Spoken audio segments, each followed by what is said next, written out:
माझा जुना वाडा. हा जुना वाडा काही लोक मला बळजबरीने विकायला लावत आहेत. मी तो वाडा विकू देणार नाही. अगदी पहिल्यापासून मी सांगत आलो आहे. अगदी पूर्वज माझे फार आदिमानवापासून दररोज मला स्वप्नात येऊन मला त्रास देत आहेत. बघ, आपला वाडा विकू द्यायचा कामा नाही. हो, मी त्यांना वचन दिलं आहे, मी माझा वाडा विकू देणार नाही. नाही देणार. हो.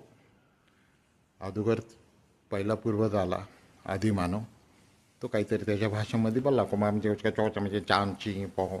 मी बोलो ओको ओके ओको ओके ओके ओके. मग त्यानंतर आले मुघल.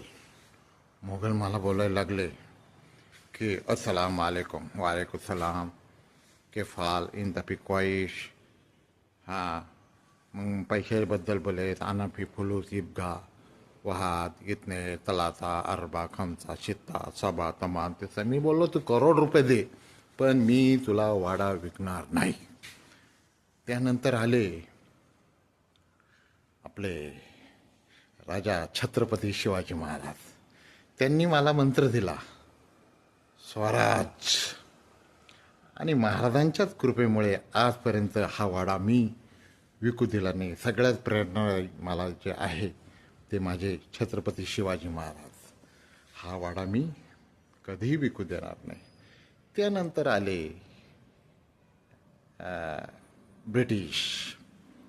ब्रिटिश बोलायला लागले की I give pay your house, your big house. मी बोललो, no no no money. My old family is great. तेव्हा त्यांनी मानलं की बाबा खरंच वाढायचं.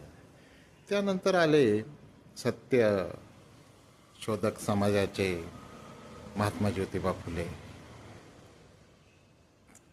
ते बी मी त्यांना वचन दिलं आहे, नाही मी वाडा विकू देणार नाही. त्यानंतर आले आपले लोकमान्य बाळ गंगाधर टिळक. त्यांनी सांगितले, स्वराज्य माझा जन्मसिद्ध अधिकार आहे आणि तो मी मिळवेल.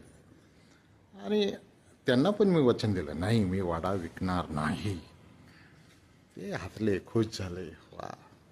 त्यानंतर आले नेताजी सुभाषचंद्र बोस. तुम मुझे खून दो, मैं तुम्हें आज़ादी दूंगा. आणि ब्रिटिशांपासून आझादी मिळाली हो. 1947ला आपला देश स्वतंत्र झाला.